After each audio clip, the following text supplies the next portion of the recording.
white people have everything and everybody else has nothing. They've taken. And if you think about the whole colonial experience, it would have never been started if they didn't have capital to do that. How they gain that capital? From slave labor. It's like the first startup fund. You got startup companies today, venture funds that give you money to help start up. That was free labor that helped do that. And so now to denigrate people like their servant status, helping out the white man, give out gifts and give things. And the reason why you have a lot of the European places, Belgium, to some things in France, England, why they have so many large edifices and beautiful structures, because they stole the money, they stole the resources, and they send it there. So the people then who don't have still don't have, and they've never received reparations for the dismantlement of their cultural experience. So that's why I'm saying that it's the mental side, because we're contributing to our own insanity.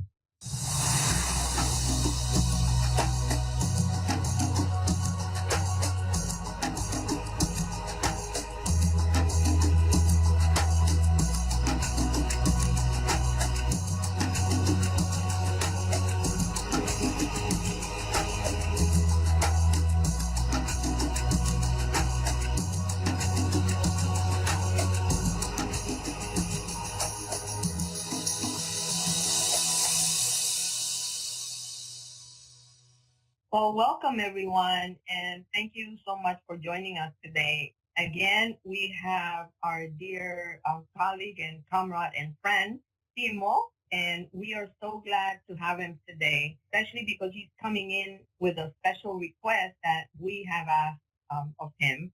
It's about the season that's coming next month, the season that I've learned, especially from him, what's behind the topic of this season. And it's an information that I didn't know, not the way he presented it so in depth. I wanted to share this information out there because we as a community must be informed with this information, because it's holding our community back. That's what we want to do. We want to come out and present information to educate our community so that we can step out, like we always mention in this channel, of the oppression that we have been put in. And so, Timo, thank you so much. And again, welcome. Lead us through. All right. Well, thank you for the invitation again. It's always enjoyable to speak with you and present for your community. We are in a festive time of the year. I think we both have on red. I don't know how we coordinated that because we didn't discuss that. But red usually associates with holiday time during the, this season.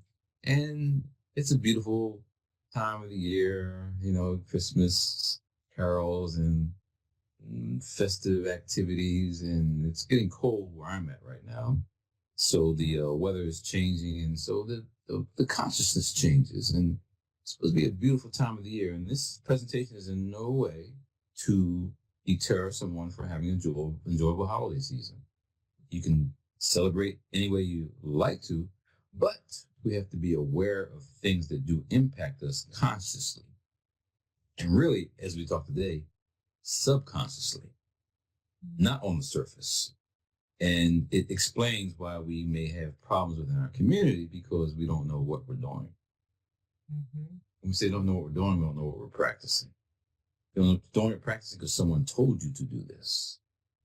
So you then get disconnected from what you should be, really doing in your life. So what we're talking about today is how colonialism and white power leads to perpetual subjugation. Why do I say that? Well, if I can share my screen, I'm going to show you a presentation that I've discussed these issues. So the title is The Colonizers' Holidays and Psychic Trauma. Santa Claus. So when we say the colonizers' holidays, when we speak of Christmas and these holidays, those are events that have been created by an outside agent. Why do I say outside? Because that's not coming up through our cultural experience. This is coming up through a European experience. So what happens is holiday season, we begin to celebrate things like for Christmas. And as a child, no matter what your ethnicity is, to wait on a fat white man with a red suit coming down a chimney to bring you joy seems kind of odd. We all accept it. And so we also now have what? Black people or Asian people dressed in this red suit coming to bring you gifts and happiness. This doesn't make sense because during this time period, I thought Jesus was supposed to be the reason for the season. Mm-hmm. But we're supposed to be honoring the spiritual nature of the birth of Christ. And so what does a fat white man coming down your chimney have to do with that? And then they even put reindeers. What's reindeers have to do with that? And these little elves, little people, what does this have to do with Christmas? Well, it's about colonization and making money off of you. So you have to feed people a certain kind of food to get them to keep coming back. So we have a worldwide problem, and we call it mental genocide. So we must know this brother right here. His name's Ishakamusa Barashango. So if you have problems seeing that word, just say the word. Repeat it. Ishakamusa Barashango. Ishakamusa Barashango. That's his name. So this is a brother who's currently deceased, but he has done these magnificent presentations that you can see on YouTube where he talks about African people and European holidays and how it's a mental genocide because we're doing things that we don't even understand what we're doing. Mm-hmm. We just practice it because we were told to do something. So his books, these two books are 2 volumes where he talks about specific holidays, like calls Thanksgiving Misgiving Day, calls Christmas the Merry Mess. He goes into July 4th and the other book. So he has these 2 volumes, but he discusses in detail the history behind these holidays because we don't know about that. People don't know what Valentine's Day is all about. You know, Halloween, you don't know what those holidays are about. You just do it because the colonizer told you to do it. And you know full well each time those holidays come about, it's about getting in your pocketbook, spending some money. So all praise is due to brother Ishakamusa Barashango, who's a reverend doctor, got his degree to really try to explain this to us as a people. Some other books that tie into this discussion on us having menticide. If you ever gotten a chance to read Ivan Van Sertima's edited book called African Presence in Early Europe, it discusses the presence of African people there in Europe when we didn't think that Black people traveled the world. They were everywhere. And there's a place way up there in the British Isles, Scandinavia, and those areas where you think about Santa Claus is coming down from with his reindeer. It's just like the polar caps and the North Pole coming down to give you your gifts. And so he's got to come from not Dominican Republic, not from the islands. He's coming from way up above where it's cold in the air, thinking about this kind of event.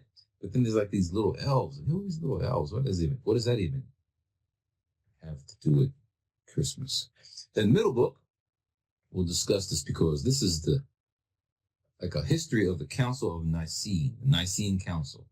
This is when the Romans got together under the Constantine in 325 AD to say, we're going to name the Father, Son, and the Holy Ghost. We're going to determine that the time period for celebrating Christmas is going to be December 25th. I wonder why. And then Psychic Trauma. This is a book, husband-wife team, Sultan Latif and Naima Latif. I think the husband has passed away since. So, and even Ivan Van Sertima has passed. I'm not sure about the person named Dudley who wrote the other book, if he's still alive, Dean Dudley. Probably not because it's an old school book, but we don't know the names of the people who presented information to help us out. So in slavery, the African-American Psychic Trauma, there was a passage about a certain holiday called Saturnalia. So when we connect the dots on understanding this genocide that's going on through our mind, we have to understand why some of these holidays were created in the first place. Saturnalia. So Saturnalia, one of Rome's major pagan festivals, the Feast of Saturnalia was held on December 25th, around the winter solstice. So many of these holidays deal with celestial happenings. The winter solstice, the spring equinox, summer solstice, fall equinox. These are things happening celestially. And so over time, people who've studied the world and studied history, they use those time periods to reflect on what's happening in the world. I'm a fat white man running down your chimney, but reindeers bringing you gifts has nothing to do with what that time period is supposed to be about. It says, this celebration was marked with wild, drunken parties. Once the government adopted Christianity, they turned this festival into a celebration of the birth of Jesus, a tradition which is carried on in the Western world to this day, complete with wild, drunken parties. You know, when Christmas comes around, people are, you open your gifts and all that, but then you got the alcohol, you got the, things that aren't the reason for the season. And you got people fighting, maybe, you got people, all kinds of things that happen during that holiday season, but you already spent your money, you gave it to the big fat white man. So when we say the big fat white man, we're just saying that the economy of the European feeding the system, that's what they have to keep pushing during this time period. So Saturnalia was a celebration, a festival. Say, let's scratch our heads. Let's, maybe keep this time period, since people are already celebrating, and we conclude this as the time period for saying it's Christ's birthday. As time passed, this religion created by Paul and accepted by the Romans became the conquering religion of the Roman Empire. So the pagan beliefs and practices continued, merging of the worship of Attis into that of Jesus. Finally, in the year 325 AD, about 3 centuries after the crucifixion at the Council of Nicaea, that was the book I showed you, the Nicene Council. You can do your research on that. Jesus was officially recognized by the church as God. At this point, all Roman art depicting Jesus, Mary, and other biblical characters portrayed them as looking like Romans, or white people. So the Saturnalia time frame and in the Council of Nicaea led to this, whitewashing of history. So how do we now move this towards talking about Christmas? Well, there are black dwarves in Scandinavia. Historically, we have seen them from the records of people who've been in those areas. So those dwarves are really called the Twa people, TWA. If you ever think about the Sand people, the SAN, the people that are in Africa who are the progenitors of all life. Yes. So they've traveled the world. They've gone different places. And so as the climates have changed, and maybe it may have been warmer in these northern climates, they were there, but then things got cold, and so they got to hang out in caves to be warm. And so those people that were traveling from Africa that were then in these places called Scandinavia, the northern areas where we're saying Santa Claus is coming from, they were just living. And then so when people like Vikings, because it's not like Vikings are all just the Nordic looking white man with the long hair and knife and horn blowing. I mean, there are different types of Vikings. So there's different types of Americans, different types of Dominican Republicans, different Republic, any people living in a culture. So people started seeing these little people running around. These people may be big, but they saw these little people running around, and they were going in their caves and hanging out. And so they then developed this kind of mentality of having elves in the mindset running around. So we know that black people were there in the northern areas. And we also know when we look down later in history, because the black dwarves is ancient times. We're talking about thousands of years ago. What we're talking about with the Moors. Have you ever heard of the Moors? Yes, of course. Yes, absolutely. So did you study the Moors when you were coming up in school as black people? No. They were hardly even mentioned. Right, hardly even mentioned. And they were in Spain and Portugal and in southern region of Europe for almost 700 years. And how could you be hardly mentioned? Mm-hmm. We're in America right now, and they're not even 300 years old, and it's falling. This was a time period. The Moors in Spain and Portugal, they were there from 711 to 1492. Wow. Educating and giving those people who did not know how to cook the food, wash their bodies, read books. The Moors brought them out of the Dark Ages. These are black people, because that's what the word Moor means, tawny in color. They were coming across the Iberian Peninsula, across the straits, and then they landed there on the Rock of Gibraltar. Rock of Gibraltar. Do you know what the Rock of Gibraltar really stands for? No. It's named after the leader that came across, Abel Tariq. So they named it after the brother who led the charge. And they weren't coming like to conquer, slash, and dash like Europeans do. They came to expand, but then in this expanded, they then taught those people how to navigate the world. So when I said 1492 was when they were removed, what happened around 1492? You can see Columbus discovering the ocean blue. Those white people then learned from those Africans, those blacks over there. So after the Moors were then dismantled and had to leave that area and went to other parts of the world, you have the whole mindset of colonialism developing. So if we don't know that history, you get confused on the holidays. You get confused on why people start to actually create certain events in history that are not made up. Yeah, it's made up, but you can't connect the dots to understand why we are in a genocidal state of practicing something we don't know what we're doing. This brother right here, Omali Yeshatella, he had a article in his publication called The Burning Spear. When I read that article, it really shed light on something new to me, talking about white people in Amsterdam and Holland dressing up in blackface during this time period. And it's a festive holiday. They love doing this.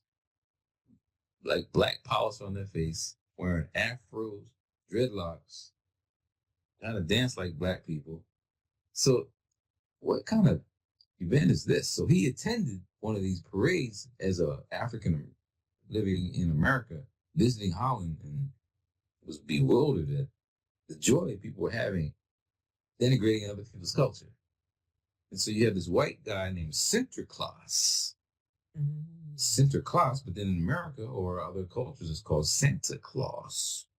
So they're obviously connected, right?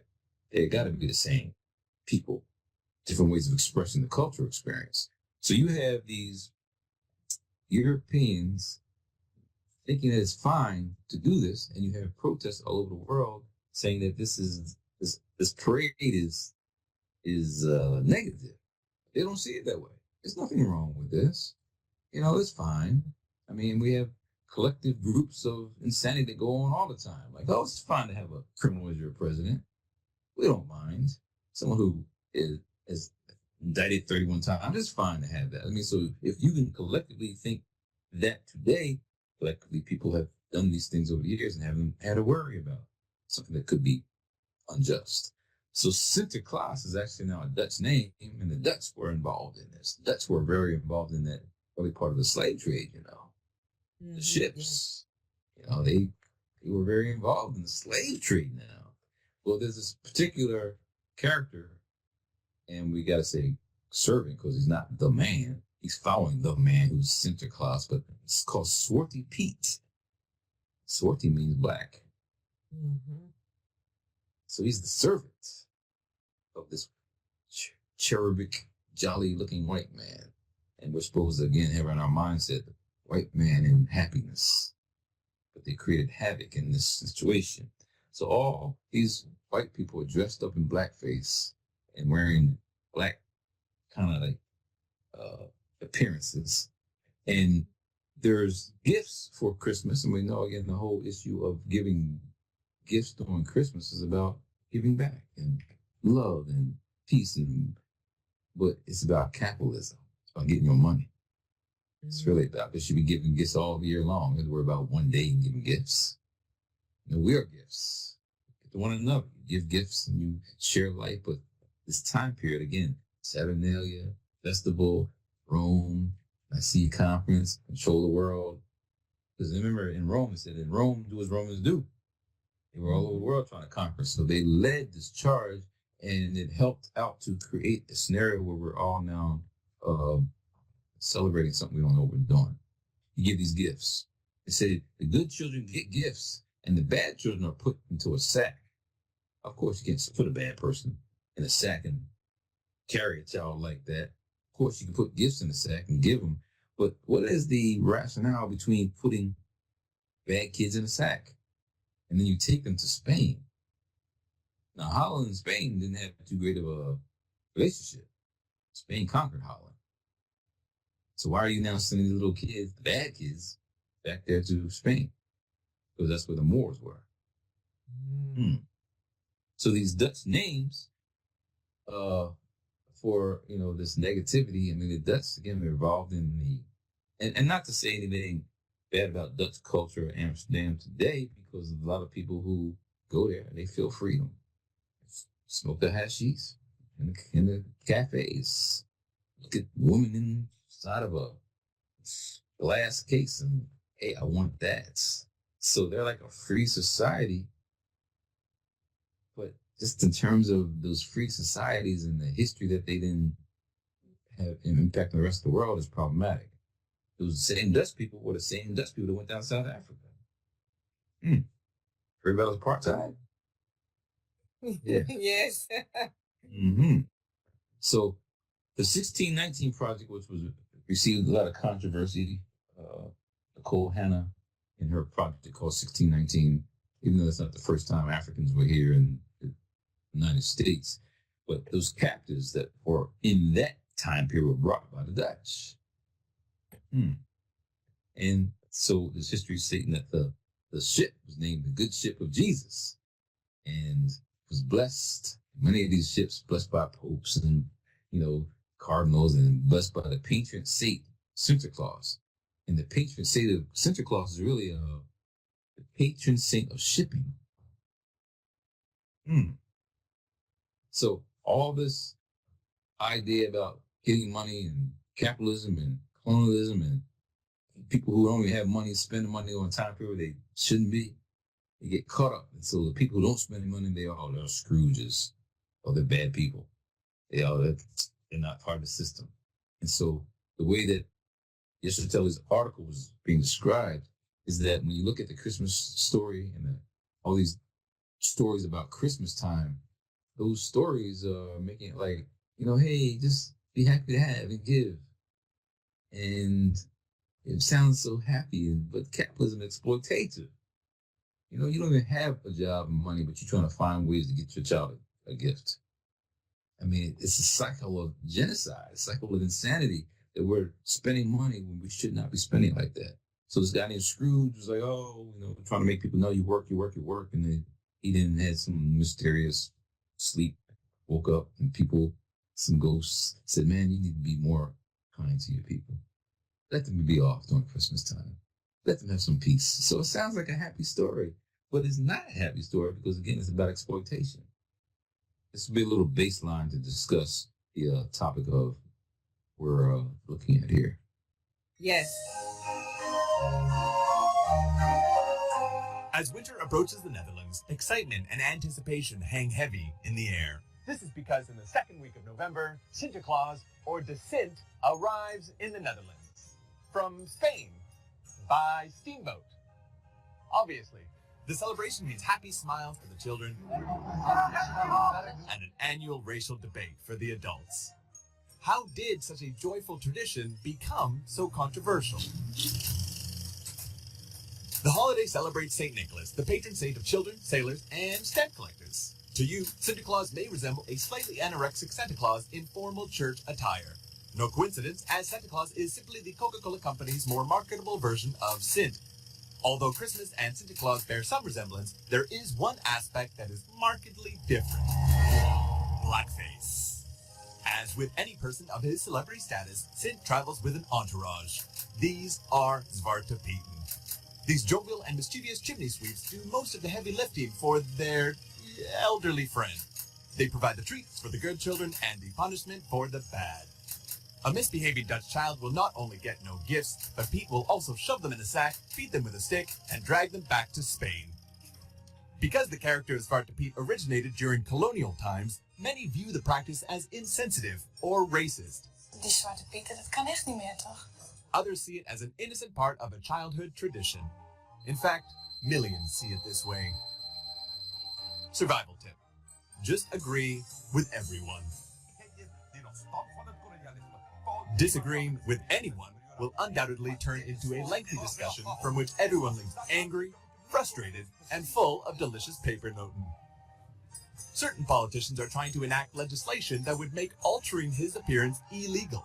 Many Dutch argue that the tradition of Zwarte Piet is not racist. These are fictitious characters. Dutch kids are encouraged to love Pieten. It's Muslims they're supposed to fear. Things are changing, though. In some parades, there are no more big wigs, red lips, or gold earrings. The black faces? More like chimney soot streaks. Many businesses are trying to avoid controversy by not selling products with the traditional Zwarte Piet look.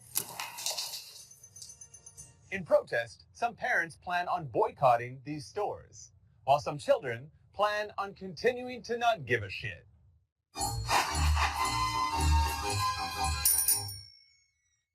So I don't know if you ever heard of that before, but there it is. So Yeah. the dynamic of white wealth has its origin in the theft of oppressed people's resources. So Santa Claus becomes a metaphorical explanation for why white people have everything and everybody else has nothing. They've taken. And if you think about the whole colonial experience, it would have never been started if they didn't have capital to do that. How they gain that capital? From slave labor. It's like the first startup fund. You got startup companies today, venture funds that give you money to help start up. That was free labor that helped do that. And so now to denigrate people like their servant status, helping out the white man, give out gifts and give things. And the reason why you have a lot of the European places, Belgium, to some things in France, England, why they have so many large edifices and beautiful structures, because they stole the money, they stole the resources, and they send it there. So the people then who don't have still don't have, and they've never received reparations for the dismantlement of their cultural experience. So that's why I'm saying that it's the mental side, because we're contributing to our own insanity. You have any questions for me? Do you know when this story really started? As far, you mentioned that about the Catholic Church all the way back then. The Santa Claus story, the way we see it today, or the way we have it today, when did it really, really start? It has to be during the beginning part of the colonial era, because when the people were fleeing persecution from England, white people fleeing persecution in England, coming to America, trying to free themselves from strict religion, want to be free. They're bringing all their cultural experiences from there to the United States. The Dutch had influence on a whole lot of it. The United States and other places. So the colonial mindset, going abroad to try to be free and now colonizing other people, while you trying to not be colonized, you bring your cultural experiences. So it has to be during colonization, during that time period where they start to develop their so-called traditions. Thanksgiving, they came in, now they had nothing, the native people helped them out, and okay, where are the native people now? You wipe them out. So traditions come from the cultural experience of the people. That's why the Thanksgiving is not so much a Thanksgiving for African people, it's a misgivings day, as Brother Barashango would talk about. Because people were wiped out. Here you're extending a hand, and these white people are giving these people smallpox and blankets to kill them. History's there. We don't have to make it up. You can document. Columbus even says the things, and he didn't even set foot on the soil in the United States. Speaking about the Santa Claus and the history of it, from what I understand, Manhattan, all that New Holland, New York, that's all Dutch terminology. They were out there in that area of the world. So, from my understanding, Manhattan, do you know what Manhattan means? Yes, but I don't remember right now. the place where we got drunk. So you made the Native Americans drunk with deadly medicine. You stole the land. Because all that was, if you think about the names up there, they have Native American names. All that region, Pennsylvania, New York, New Jersey, Native American names, but they got the people drunk and stole their land. So when you ask when did all this start, it started when they pushed this colonization. You can't say Santa Claus was way back there when the Council of Nicene in 325 AD, but we can say we've been subjugated in this white colonization, this white power mentality. It's perpetual. So it's an ongoing problem that you can't break unless you understand what the storyline. Yes, exactly. And the history or the story that they portrayed and the way they so subtly they convey the message. Like today we see it like the guy in the video say, you know, children don't really care. I mean, why would children care? It's, you know, it's the immediately came to my mind. Why would children care? They want the gifts, you know? And especially when we put it in such a beautiful, gentle way, you know, so subtle, of course, they're going to be wanting the gifts, you know, they're looking forward to that time period and all that. So that story is what we have been fed. And that's why one of the reasons, like I mentioned before, that's why I wanted to bring, you know, present this story, because it's not out there. And I'm pretty sure that, you know, a lot of people, and we would love to hear their comments as far as whether or not they knew about this story or not. And now what do they think about it? And also, like, that history, what does it have to do with us? Because like you say, with the Thanksgiving, all I can see is how they twist the real true stories and turn it into in their favor. And then while we don't even get to see it, we don't even get to see anything because of course we don't know.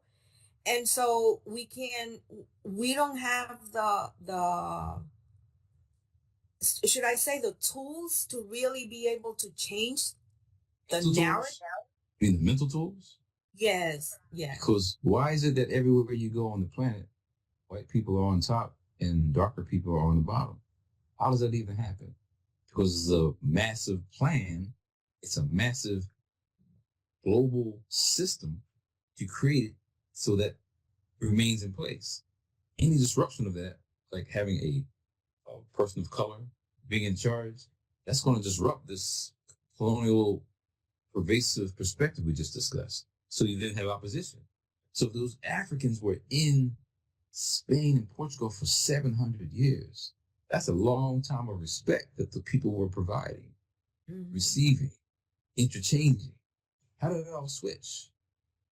When the white mindset said, we might be at some point negated because our genes, if we keep mixing, there'll be no white people.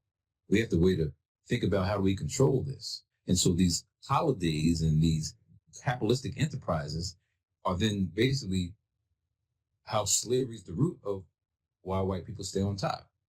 You cannot have a start if you don't have any money.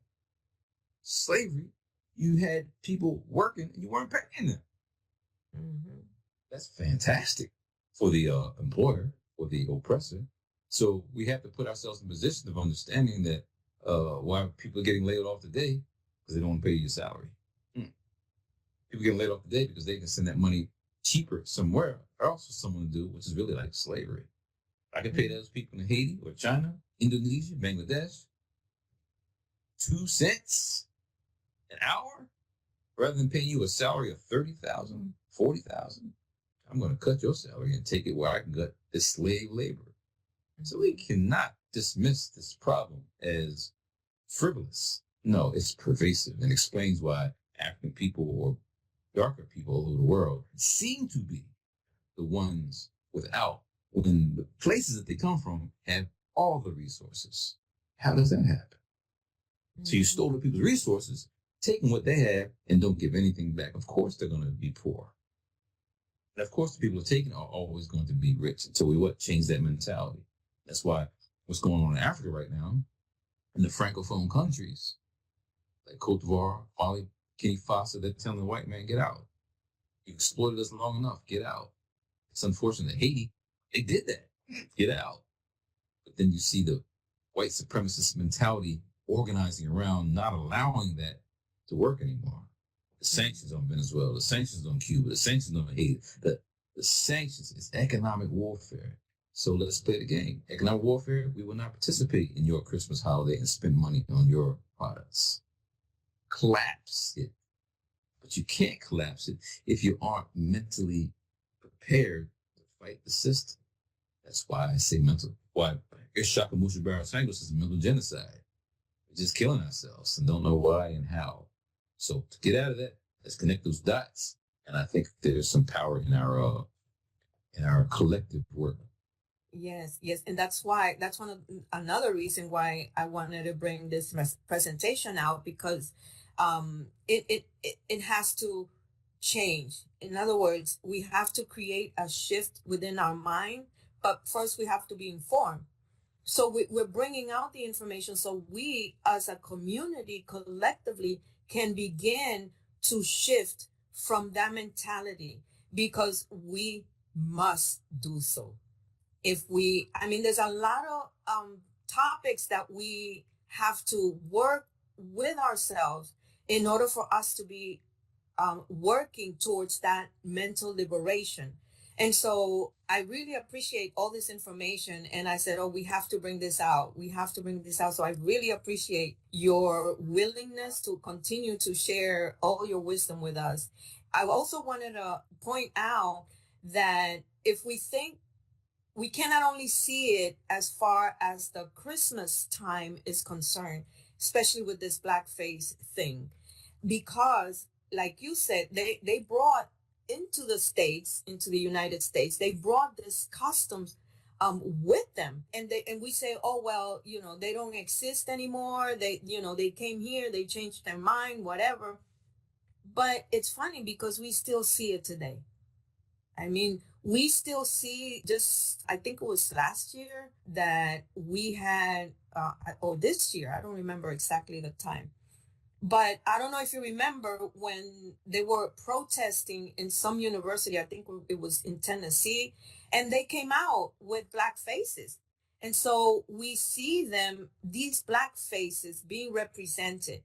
And not only in the United States, we have in the Dominican Republic, for example, just to give you one example, when we celebrate Independence Day, which is February 27th, we have this celebration where, especially in La Vega, where I was born, where people disguise themselves, just like we saw in the video, and just like you showed us, and a lot of them wear black faces. So it's like I would never ever, because my mind wasn't even into that. It was like that information was non-existent in my consciousness. So when now I can connect those dots that you're talking about. So you see, this is an issue that it's not only in the United States that they brought that tradition per se. We have it also in the Dominican Republic. So you see how we as a community in the diaspora must, like I always said, we have to, without any doubt, try to educate ourselves and learn so that we can understand what is it that we're doing, participating. Absolutely.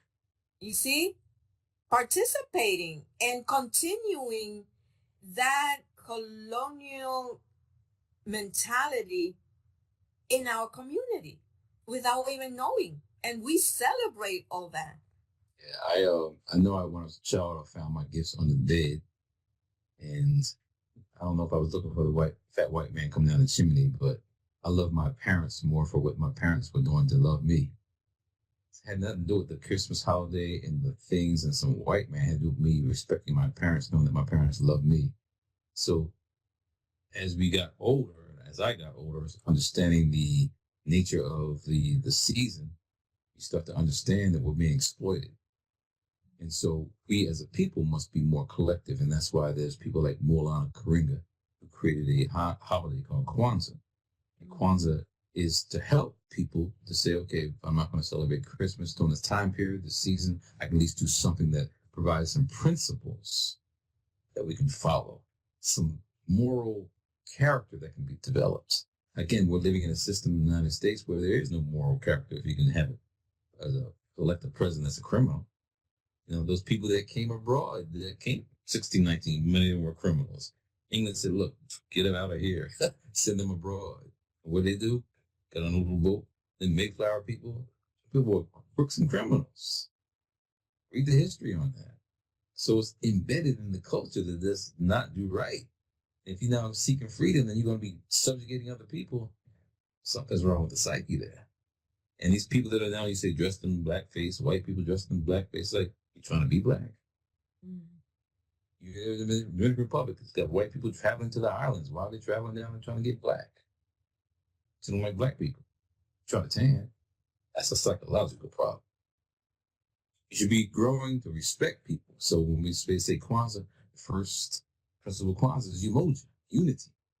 So we must collectively work together. And I appreciate, again, your service, what you've been doing as we work together to now hopefully build on a better way that we can unify people's consciousness. That's the only way you're going to fight mental genocide, is to unify on our conscious level. Yes, absolutely. Absolutely. Thank you so much, Timo. We really, really appreciate it. And I hope and trust that this information is going to be able to bring out a little light, I may say, but yet a bigger light into our community, so that not only economically, we will be liberated from this cycle of genocide. Yes. Genocide. Yes. So thank you so much. Yes. Thank we'll you. Back. Yes. Well, we are becoming conscious. Yes, absolutely.